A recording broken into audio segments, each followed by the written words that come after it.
Welcome to part two. We're joined by Terry, You uh, are, mate. my pal of over 9 years now, nearly 10 years, tell, isn't it?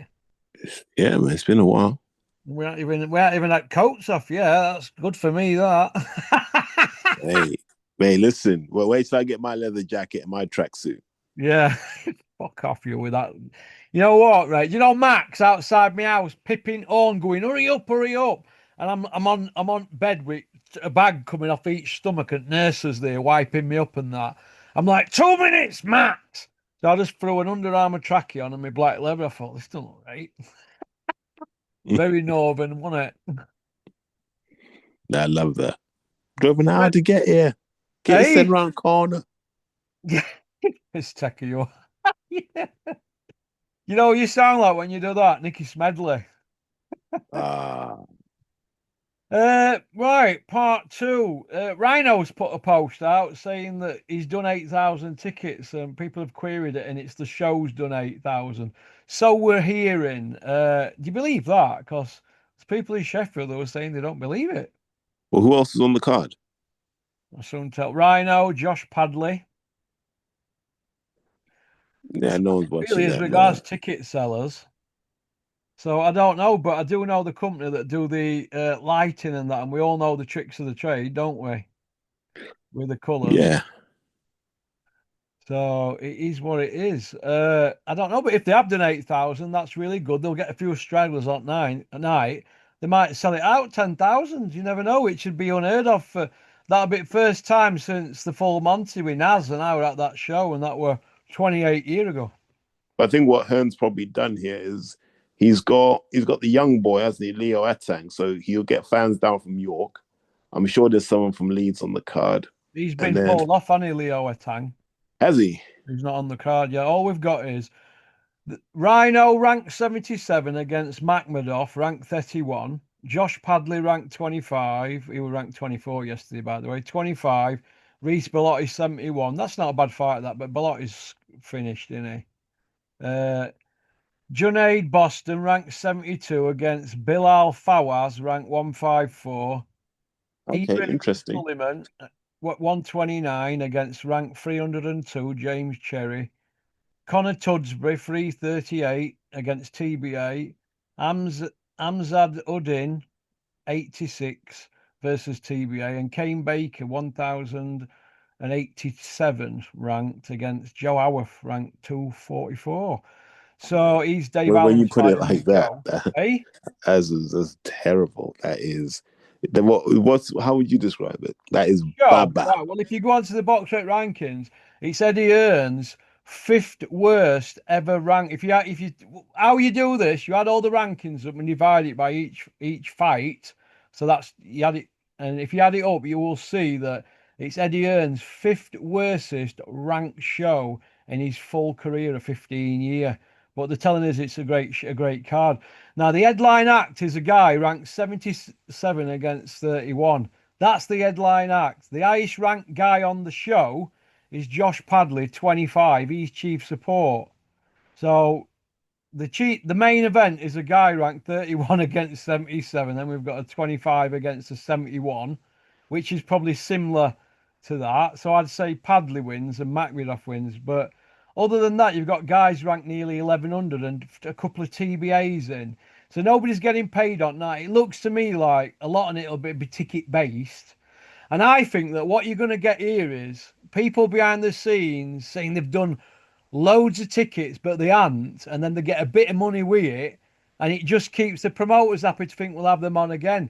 But technically, I don't think there'll be 8,000 in that arena. And like I said, I know the company that do all the lighting, so we'll see, won't we? Yeah, unless they just give them out. You know what they normally do, is give out the Well, tickets. they give them out up the gut back fountain, don't they? Eddie's little runabouts and hand them out, don't they? So, Yeah. but it is what it is. It's look, end of the day, in my opinion, Rhino is owed a few quid for the tough fights he had back in the day where they were fighting for buttons and Hearn didn't care about him. In fact, he didn't care about him that much. He parked him up for 6 years, right? And didn't really give a shit. Now all of a sudden they're swapping spitting shower. But let's hope that Rhino's a little bit more cunning than he used to be. Might because he's had to learn the hard way, Rhino, hasn't he? Yeah. I don't know. When you're getting 12.5 grand to fight Ortez on a Joshua show, right, a pay-per-view show, and you're getting 20 grand to fight Dylan White, I think that well, that's in bad taste, mate. Why would you take them sort of purses that early in your career when you're a novice? I don't know.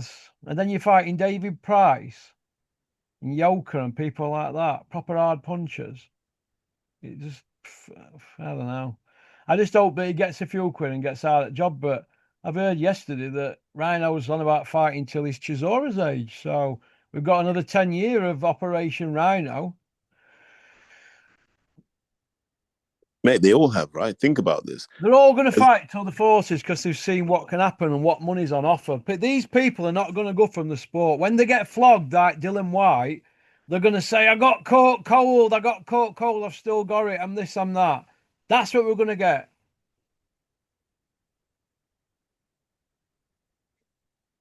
Mate, yeah, we're stuck. I mean, we're in a very dark place, mate. We're in a very, very dark place in terms of boxing. Because the minute the Saudis go, we're not funding this anymore, what's everyone going to do? Yeah, I see where you're coming from. Yeah, you mean if Turkey pulls out? Yeah. So all these that have gone to Saudi and put the tongue up his arsehole, what's going to happen is they're all going to be looking for a home. Then they're all going to come flooding back to UK, and they're going to be stuck up the big two again, aren't they? The big two promoters. Saying, "Oh, we've always been besties." We know, don't Then we? they'll create the fake beef. There'll be a lot of fake beef and intense beef and lapping luncheon meat and crow's nest flan flying about, won't there? So I don't know, mate. I don't know what the answer is, but if Turkey does pull out, you're going to see a lot of people wanting to look to put themselves in the circle with whoever the big money man is, aren't you? We had it with MTK. Do you remember when Sam Jones and Spencer Fearon, aka Scam and Big Malk, were doing videos on IFL, and anybody that had listened, and they was definitely saying that Daniel Kinahan was not a criminal, he'd never been in trouble, and blah de blah. They're now saying that Turkey is the man and the Saudi regime's fantastic. Isn't it amazing how a few quid can turn people's minds? That's always the game, isn't it? That's why they get people like that involved, because they know they'll do anything for a pound note. Yeah, yeah. I see where you're coming from. Okay. Joshua, 12-month on settee now.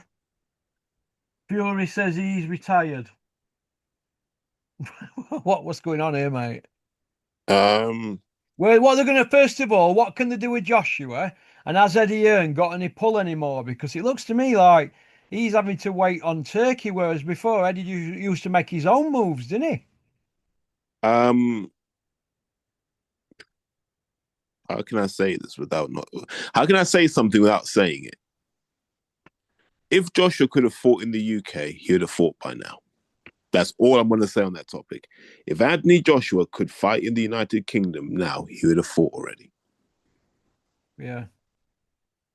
Now, all you guys listening, all you supposed boxing experts and you smart asses that like to slag us off in the comments and all that. No, I'm joking. But all you kind of internet gangsters out there, experts, cool. Go and figure out what I mean when I say if Joshua could fight in the UK, he would have fought. Yeah, well, he hasn't though, has he? Mm-hmm. Not that he hasn't fought, he's not even training. I know. Well, He might not fight again. McCracken got collared by the dripping tap at Meadow Hall, and the dripping tap put it on him for about 25 minutes while he was with his missus, Fran, his girlfriend. And he went, McCracken will ice him though. no, McCracken were bang on with him. He were absolutely bang on with him. And he told him that Joshua, quite a few years ago, decided that he didn't need to do road work. That was about that one.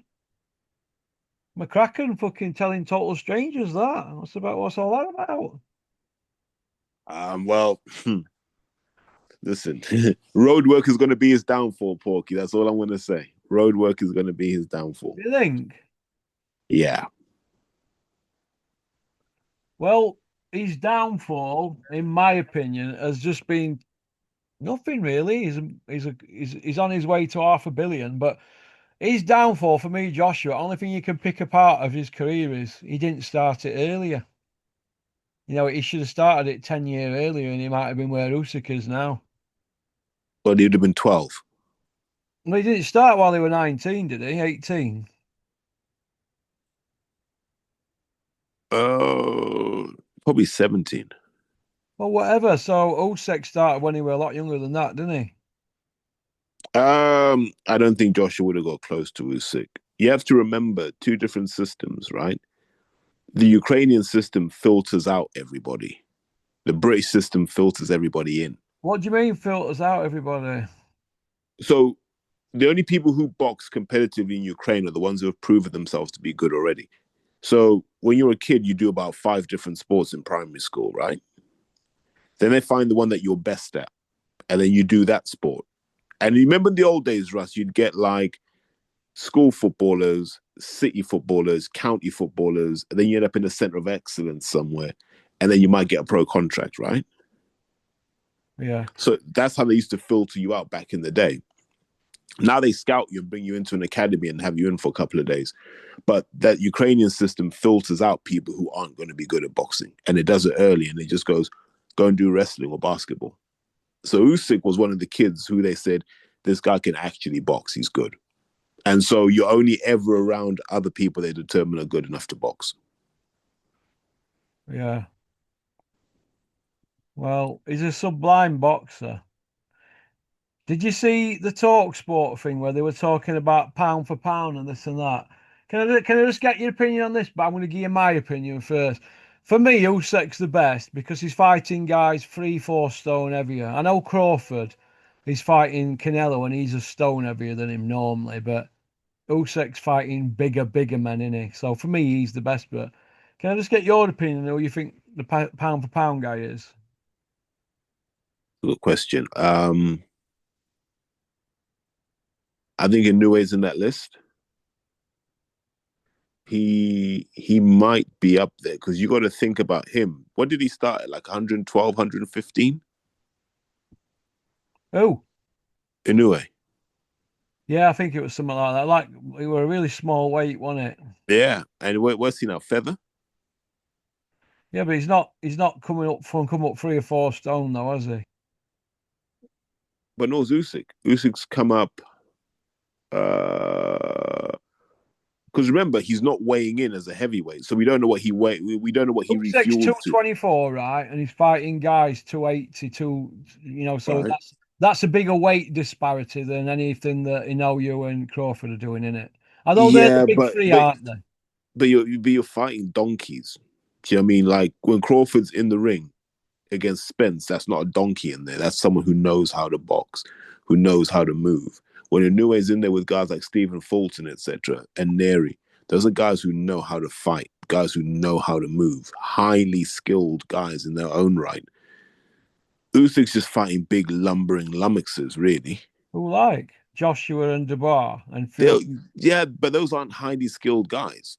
You see what I mean? I So thought Usyk had more problems at cruiserweight, me, than he has had at heavyweight. there you go. That's my argument for him not being on the pound for pound number one spot. Is and those cruiserweights weren't even that good. Marco Huck, Braid, they weren't even that good. I'm not on about them. I'm on about that guy who fought in final. Who do you fight in the final? Well, it's a very hard. Gassiev. It's an hard name to pronounce. Let me have a look. I forget now because I can hardly pronounce any of them. In that Hey, WBSS, were it? this is Usyk's career. We can't even remember half the guys he fought. Because you can't pronounce the fucking names, mate. Why not, I think Russ? you're saying Usyk's not the number one, then. No, not for me. Well, Ring Magazine don't agree. Yeah, but they're trying to sell Usyk, aren't they?